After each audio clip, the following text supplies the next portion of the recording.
Radio Boss Hardbody, Kiotti. You know I'm definitely holding you down while you're rolling around. Special guest in the building.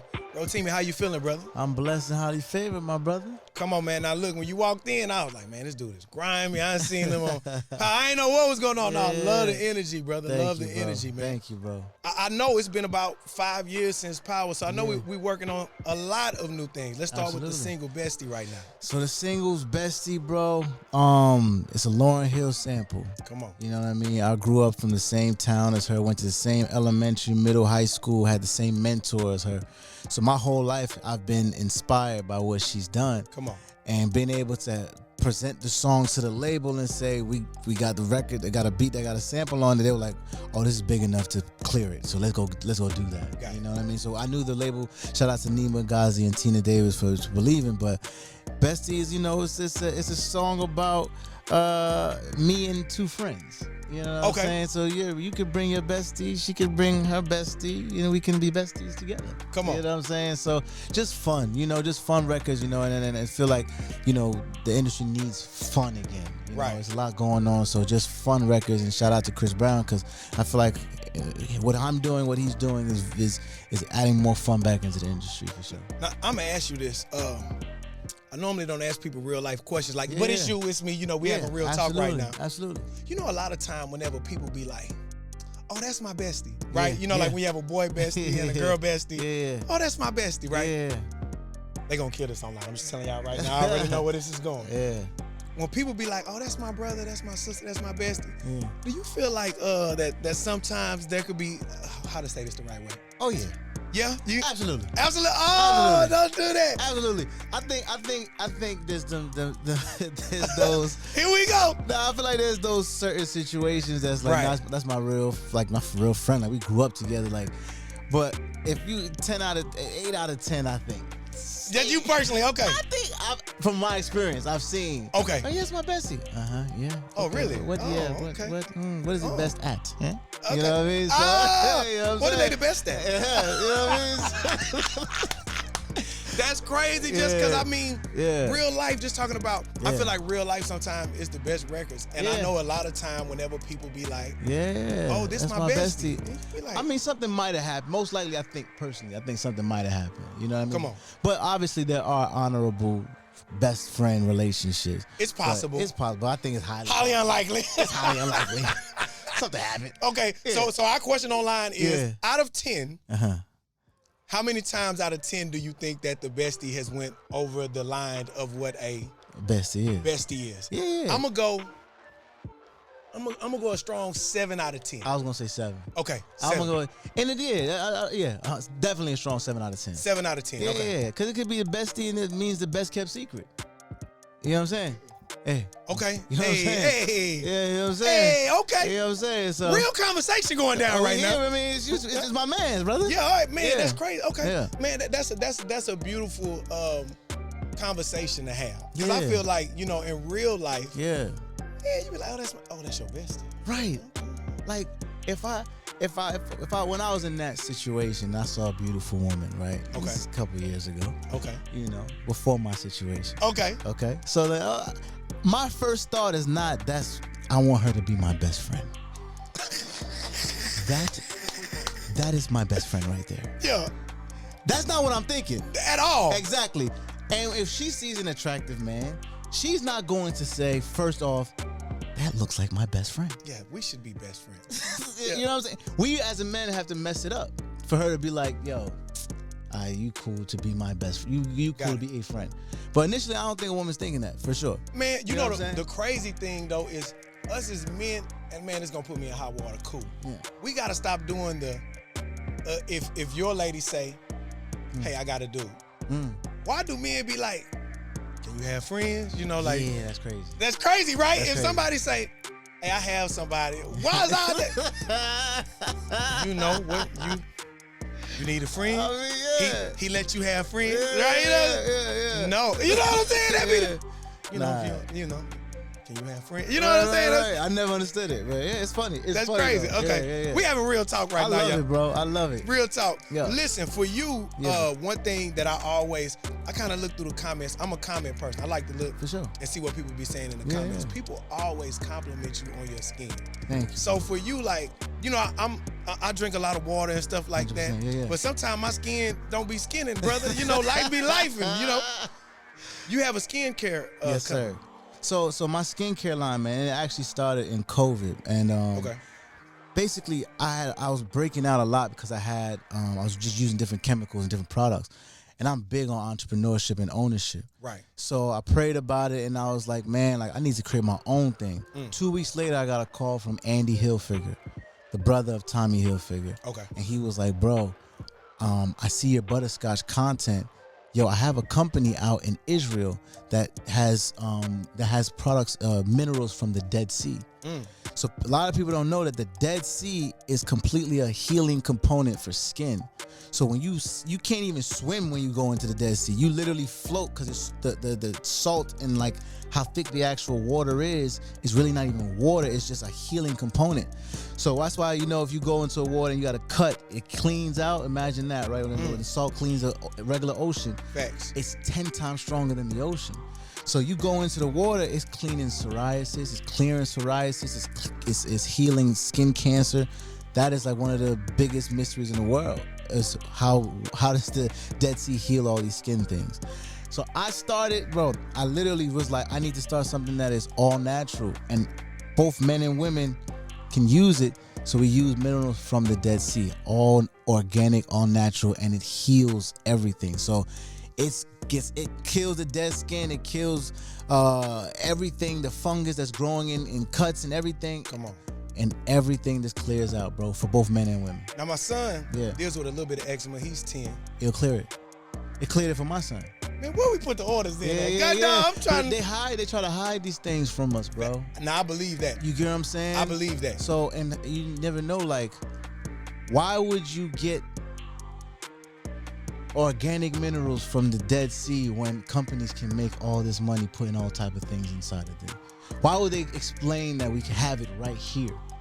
You get what I'm saying? I 1000% agree that there is definitely, I just always say the craziest thing in the world to me is that we have the Food and Drug Administration and they put stuff inside of the food and then they tell you to cure it, to take the drug, but they also say, but you gotta eat the food with it. So like, how do you ever get off the cycle? You know what I'm saying? It's all money. So to break the cycle, that's why a product like Favor is FAVR, Favor Skin, is to break the cycle because we have all we need that's naturally there. We just have to, yes, a lot of us can't just go to Israel, you know, but I'm bringing Israel to the world. The way my probation officer is set up, you know, I'm gonna be over here for a minute.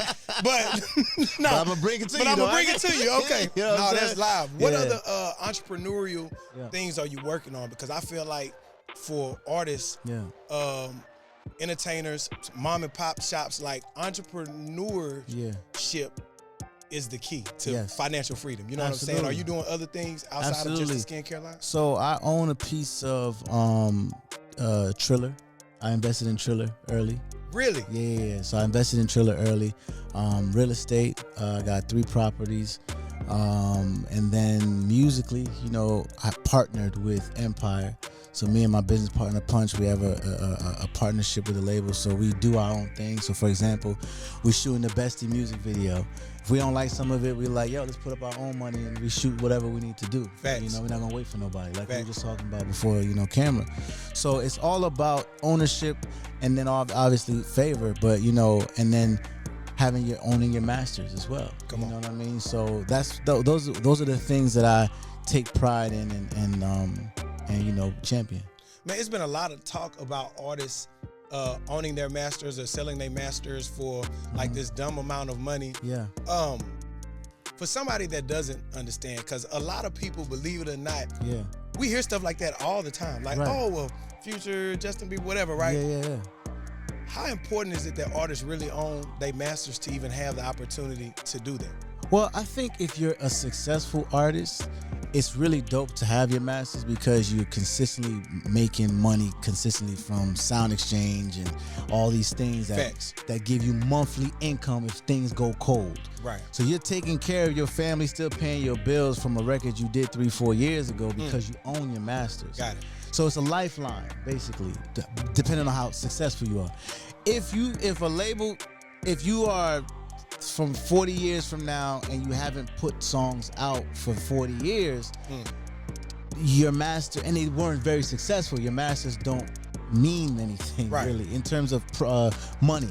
Facts. Catalog can be cool, but in terms of money-wise, there's no value in it. Got it. But if you're hot, like how a Future is or how Justin Bieber is, they've had backlog of records that are still getting played all over the world. Facts. There's value in their money, so and the value in their music. So labels like, this is how much this is worth. Can I buy it? Because I know I'll make more money off of it because it's still relevant. Right.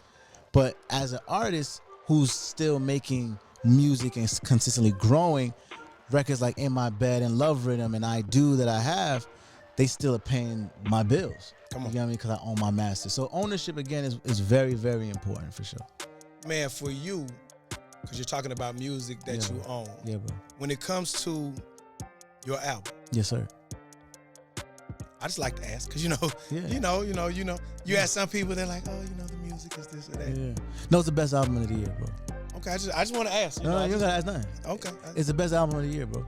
Because I know that I've taken my time, and it'll be coming out within the next 6 to 8 months. Okay. Let's say, for example. But we're doing that strategically because we're not rushing nothing. We want to take our time, build these records, because we know what we have coming. Bestie's the first one. It's the first missile, but I got about 7, 8. Come on. You know what I'm saying? So and it's strategically gonna hit different demographics. The next one is gonna be culture. The next one's gonna be this, and this. And it's set up that way because I'm not trying to chase a trend. Come on. This is what's happening these days. Come on. Everybody chasing the moment of, okay, what's this? Oh, we talking about that? Let's focus on that. And they're trying to rush because they know they don't got a body of work to sit on. Come on. I know what I have in the chamber. And we were like, okay, let's just take the test shot. Bestie. Let's see. Lauryn Hill sample, cool. Vibe. Oh, it's biting. Okay, let's go. Come on. But we know we got the monsters behind it. You know what I mean? So I'm excited for it. The album's called 7. And it means completion. Is the number 1 used number in the Bible. And my son's name is 7. So it's embodying everything who I am as a man right now. And I can't wait, man, because we got the album, not just R&B, we got the album of the year. Come on. Yeah. Now, I know, my mama a preacher, my grandfather's a bishop. Yeah. We talk about 7s later. We'll get into a different conversation later for sure. My dog. But I definitely feel that energy. For me, that's the move. Like, biggest school tour in the state of Texas. I never think about what's hot. Like when we go to the schools and touch and motivate and encourage these kids, I could care less about, that ain't what we doing. We're going to do this. Yes, and this is how we move, and this is how we positively affect. Yes. We got to be the leader, man. If we just follow everything, then where does the leadership go? Where's the leadership? It's a dying breed, bro. That's why when you said something about, I'm doing this and this and this, I relate because it's a dying breed. Come on. Like men and women are just following everything, and there's a very few that's saying, I am who I am, let me lead, let me show a different way. Yeah. And that's what we got to go back to, man. We got to go back to, man. That's why I stand on this project, I stand on everything I'm doing because we're doing it our way. Come on. You know what I mean? And I'm excited for it. Man, we definitely got to get you to one of these high schools next time y'all in town. Like, listen, let me tell you something. We make movies. Like it'd be dope, we always keep it a secret. We never tell them because they'll just be sitting there and then you just walk out and we playing the single and they be like, it'd be one of them real moments. Because for me, I wish school was like that when I was in school. You know what I'm saying? We never had. We had wax school. We were like, do this, do that, go home, we out. You know what I'm saying? Yep. Love. If you want to let, I'm gonna ask you 2 questions. Yes, bro. If you want to let the city of Houston know something about you as a person, what's one thing that you want them to know about who you are as a person? Leave y'all with this, man. Just truly, truly trust your intuition, trust your instincts, be faithful to your movement, believe in what you do, and honestly, do not surround yourself with people who make you second guess your abilities. That is a killer to the chosen ones. get somebody, a team that believe in everything you do. Doesn't have to agree with everything. Or don't get yes men, but get people that see the vision, want the best for you, and then it's a healthy back and forth. It needs to be, but y'all got the same common goal, and that changed your life. For people that are, again, a fan of your music, a fan of your acting, how can they support whatever you got going on right now? Is that following you on social? Is that buying some skincare? Yeah. We got the link tree. What we doing? How can they support? So you can follow me on Instagram at Rotimi, Rotimi. Listen, if you want more of Mr. Butterscotch now, if you want to listen to Mr. Butterscotch, get that bestie that's out right now. Follow me. If you want some good skincare like Mr. Butterscotch, Favor Skin, FAVR Skin. So much love, H-Town. It's 93.7 The Beat.